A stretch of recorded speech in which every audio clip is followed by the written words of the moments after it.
ఈరోజు Narendra Kumar Jethwani MI Mumbai based heroine doctor మాకు ఒక రిపోర్ట్ ఇచ్చింది. కుక్కల విద్యాసాగర్ అనే అతని మీద ఇంకా కొంతమంది మీద ఆమె రిపోర్ట్ ఇచ్చింది. ఆమెకి అతనితో పరిచయం ఉండి అతను హెరాస్ చేసినట్టు వాళ్ళ మదర్ని, వాళ్ళ ఫాదర్ని, వాళ్ళ బ్రదర్ని అందరినీ కూడా అతను మరి కొంతమంది హెరాస్ చేసినట్టు మాకు రిపోర్ట్ ఇచ్చింది. ఈ రిపోర్ట్ని మేము లీగల్ డిస్కషన్ తీసుకొని లీగల్ ఒపీనియన్ తీసుకొని కేసు రిజిస్టర్ చేస్తాం.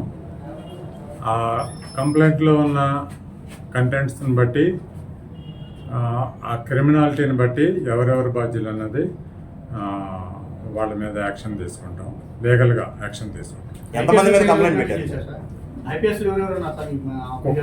కుక్కల విద్యాసాగర్ మరియు కొంతమంది మీద ఇచ్చింది. ఎఫ్ఐఆర్ అయిన తర్వాత లీగల్ డిస్కషన్ అయిన తర్వాత ఆ క్రిమినాలిటీని బట్టి ఎవరెవరి మీద యాక్షన్ ఉంటుంది అన్నది చెప్తాం. అట్లా ఏమీ లేదు.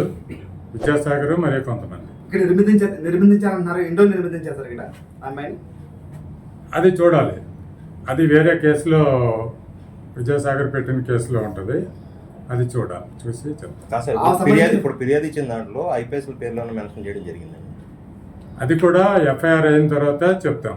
ఆమె సంబంధించిన వీడియోలు కానీ తర్వాత ల్యాప్టాప్ కానీ సీజ్ చేశారు, అవి మొత్తం పోయిందని చెప్తుంది కదా సార్.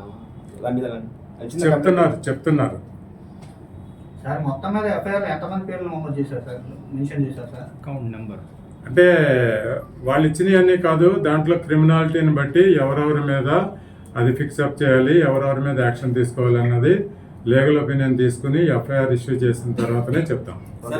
పోలీసులు కొన్ని పేర్లు ఉన్నాయి, వాస్తవేనా సార్? అది కూడా తర్వాత చెప్తాం. ఉన్నాయా లేదా సార్? ఎఫ్ఐఆర్ అయిన తర్వాత చెప్తాం.